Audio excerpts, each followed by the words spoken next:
Side one of this record was a discussion by teenagers of attitudes and problems growing out of the generation gap. Now we'll hear 6 parents discuss the same general subject. Here's what they say about themselves and their teenagers. Each generation has to live at their time and day. We live the way we were brought up because that was the way things were done. These kids are going to live faster than what we are expecting.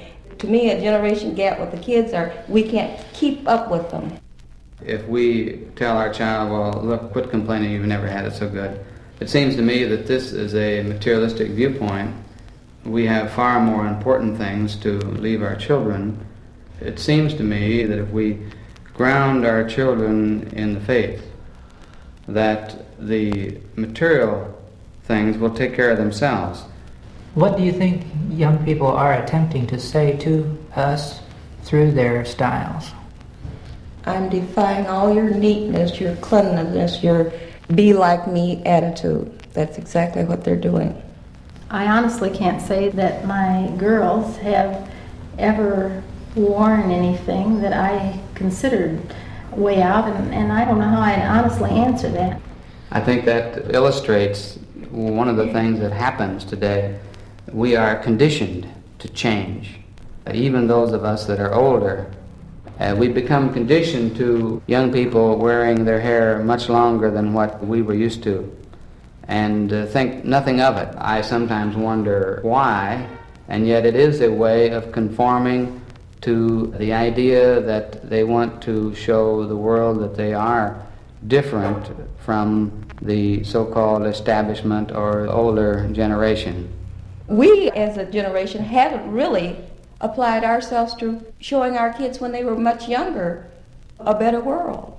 And whatever they make out of this world, we should be almost totally happy to accept, because look at what we've given them. They'll be 20 years old and look what they're coming into. I'd like to talk about all these demonstrations we've heard about lately. Does a protest sign turn adults off? It's according to what the sign says. I always say I could never be a marcher or a protester because I don't believe in that generally, you know. I think there is a matter of association. There has been picketing in the past that has been good and bad, and it seems to me that in the minds of most adults there is a tendency to classify picketing as rabble-rousing, if I may use the term. But if they were going to go out in front of the shop here and picket, if you don't like your job, quit, get out. If you don't like your school, quit and get out. I don't believe in that sort of thing at all. But older people have the right to have the privilege to be wrong. But yet and still, if a young person can think a little bit better than the establishment, which is the school board, the principals, and all this, their thoughts aren't considered.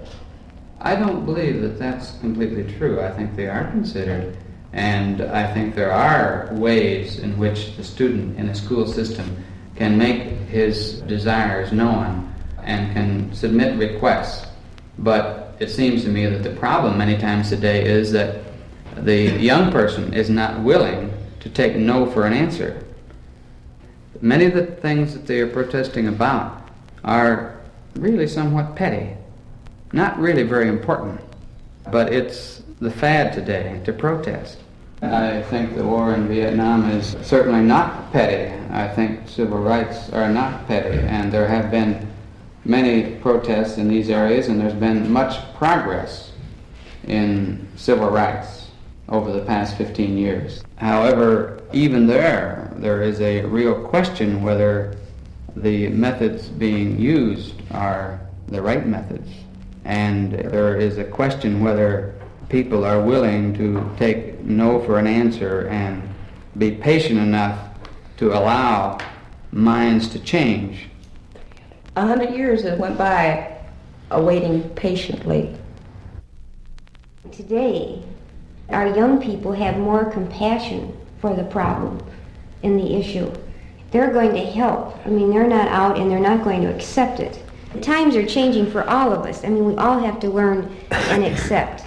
And I think with our young people, it's going to help us as parents. Well, how come it's so hard for the parent to accept the child thinking so far in advance of him on some things, but yet and still the parent hold back on the things that he don't want. Well, I think that's human nature.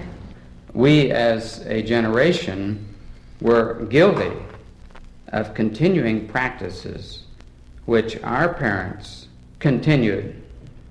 But I don't think that we can take the blame or the pride, however we want to look at it, for the condition of the world today, because we are only a small segment of society and time. I am willing, as a parent in the middle-aged generation, to assume blame for conditions in the world. I am willing to some extent to contribute to correcting these ills in society. I feel very strongly that to try to remake society without Jesus Christ as its center is doomed to failure. Having faith doesn't eliminate problems, but it gives us an answer.